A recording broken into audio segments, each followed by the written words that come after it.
Welcome back, guys. Japanime here once again, and today we're taking a look at the DX Kyuranger Kyuza weapon with the telescopium, Kyutama. I keep wanting to say Gashat for some reason, but yeah, that's the name of the Kyutama, or that's the name of the constellation in English. Obviously, the morpher and all that says it in Japanese, but this is an interesting weapon. I don't dislike it. Don't get me wrong, but it's not as exciting. Sorry if you hear a rumbling. My dishwasher just turned on. Anyway, it's not as exciting as I was expecting it to be. You know, all the forms, because it has to make 9 forms, each form takes a substantial hit, I will say. Not each one, some pull it off a lot better than others, but ultimately I like it. I think it's a fun toy, and I think it was definitely worth the purchase, but I ended up liking certain things more than I was expecting to, and I ended up liking this less than I was expecting to, but I still really do enjoy it. So we can see right here the Kyuza weapon in sword mode right there with red, and then on top, as per the fashion of these boxes so far, you have everybody else. Since red gets the cover, everybody gets to share the top.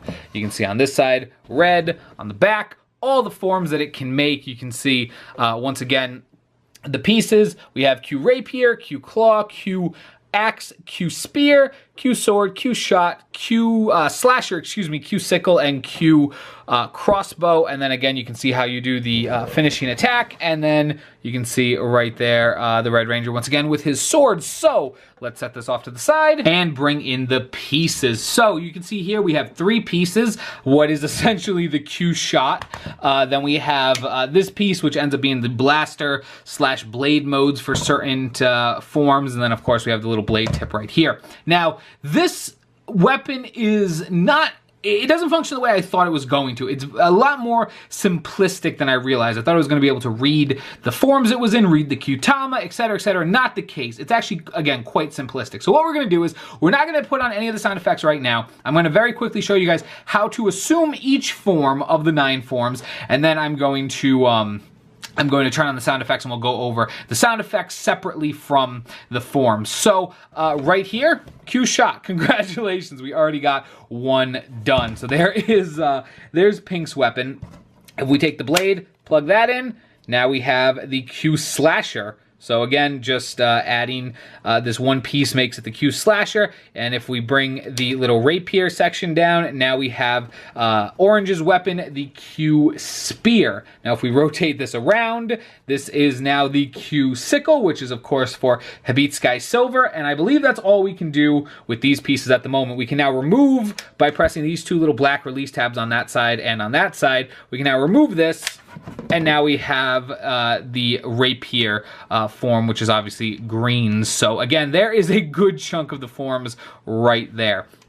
If we fold this back up, we can add the axe half right here on top. Let me zoom out. Now we have the Q Axe. So there's the Q Axe. Again, we have 2 release tabs on the side right here. You might not be able to see them as well because it's a black tab on a black piece. Pull this out, attach it here. Now we have Q Crossbow. And then, very simply, from Q Crossbow, turn it upside down and fold these bits in. Now we have Q Claw, so there is that. And then last but not least, put it back into axe mode, just like so. Add the blade to the top, and there is Q Sword. So that is all the modes that this thing can get in. Now, the mode it's in does not determine the sound effect that you get. That is a completely different system, which we will get into in a minute. But before we get into that, let's take a look at the Kyutama. So again, this is the telescopium Kyutama. I don't know how to pronounce it in Japanese, but you'll hear the morpher say it in Japanese in a little bit. You can see the number 20 right there. And then again, you can see the image right there, which is kind of hard to make out. And if we rotate this around, boom, you can clearly see the telescope. So let's go get Kyuranger and the morpher. So we'll start with Kyuranger. Let's adjust this so we're looking at his chest, because we're gonna see what image we get right here. Pull this out, slide this in, press the button.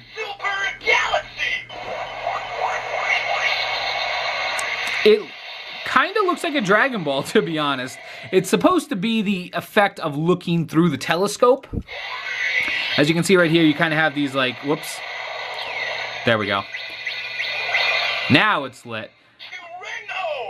So you can kind of see these lines going through to what is essentially the a backdrop of space and the stars sitting there. So it's cool. It's a cool effect. I get what they're going for. I don't know how well it really translates to everybody because it took me a minute the first time I did that to understand what I was looking at. So let's put that back in Kyuranger, and then let's put it in the morpher, which you guys can't see because I'm zoomed in on something that's not there anymore. So here's the morpher, and once again we'll just attach this.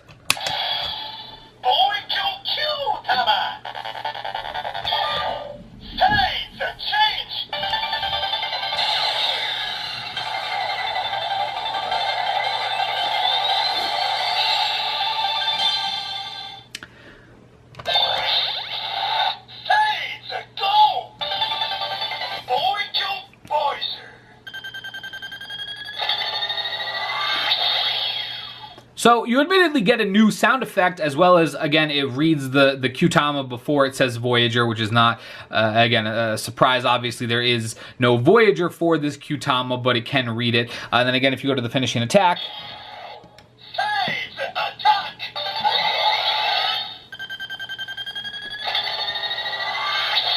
you get that sound effect again for the attack. It sounds like a fax machine, honestly.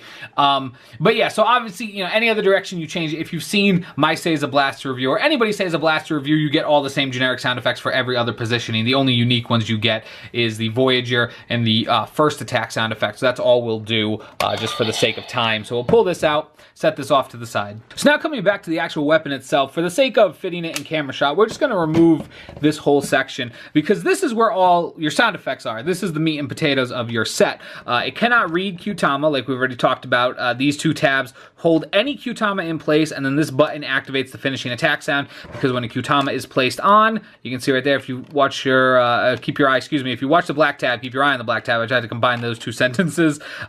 You can see that this is being pushed down now, and you have your two black release tabs right here to get it out. So again, that's all it does, is these black tabs hold it in place. This black tab gets pressed down for the finishing attack. It can't actually read Kyutama. So if we turn it on, there's your turn on sound. We'll do it one more time. And you also have your speaker right here and a little light right here. Now, it thinks it's in sword mode right now, right off the bat. And you can see your little light right there.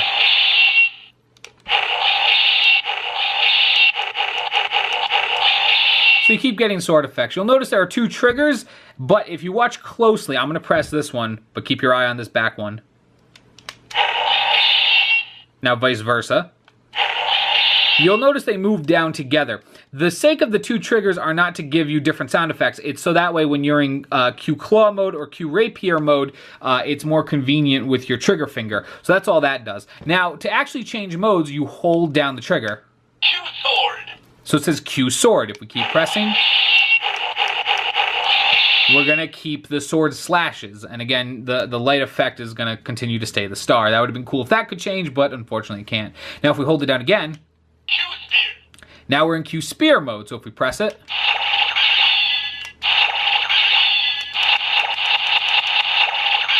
and that's basically how you change sound effects. So now if we hold it again, Q Claw. Q Claw now.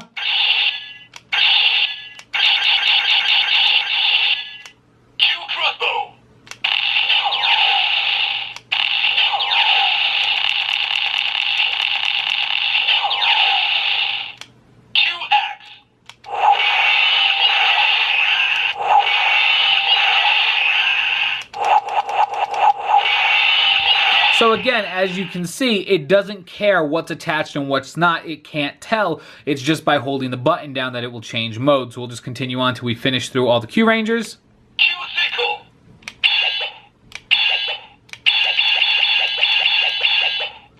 Q Rapier.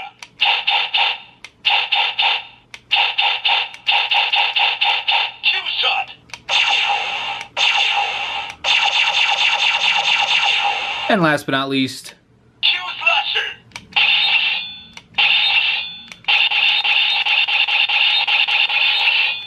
Now, the finishing attack can, again, be activated, as I already explained, with any Kyutama on this back section.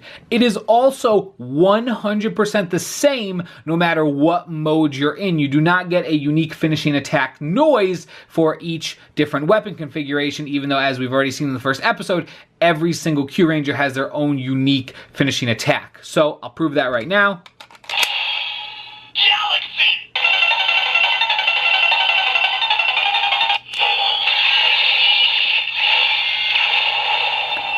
And again, if we press it multiple times. But now what's interesting, though, is when this is attached, now if you hold this button down, it does it again. It doesn't change modes anymore because the Kyutama's here. It instead does the finishing attack again. So it is nice how you're locked into this mode, so you can keep getting slashing sounds, but you can also get the finishing attack as you choose, or you don't have to do the finishing attack if you don't want. It's kind of nice. I do appreciate it. So now if we press these two black tabs, it will release the Kyutama, and I'm going to have to pick it up off the floor. But bottom line is to prove my point about the final attack being the exact same. Q-sword.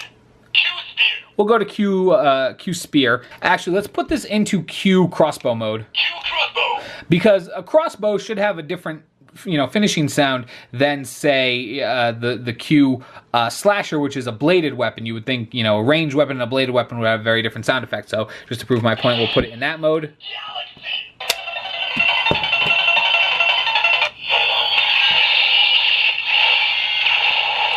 You can hear, once again, it is a generic mash of both bladed sounds and giant blasts. So ultimately, guys, do I recommend the Kyuza weapon? Yes, but not over anything else, honestly. Like, if you've bought the Megazord Kyurano, you bought all the Zords, and you bought the Seiza Blaster, and you went, I still need more Kyuranger fixin', then I would say go and pick this up. I think it's a fun toy. But if you have nothing in the Kyuranger line, I think there are better things to spend your money on. It's certainly not a bad toy by any means, but it's not as sophisticated as, say, the Gon Saber, which is kind of what I was expecting it to be. I don't mind each of the individual forms. Sure, they're smaller in certain cases. They don't look, obviously, 100% show accurate, which, again, I was not expecting it to.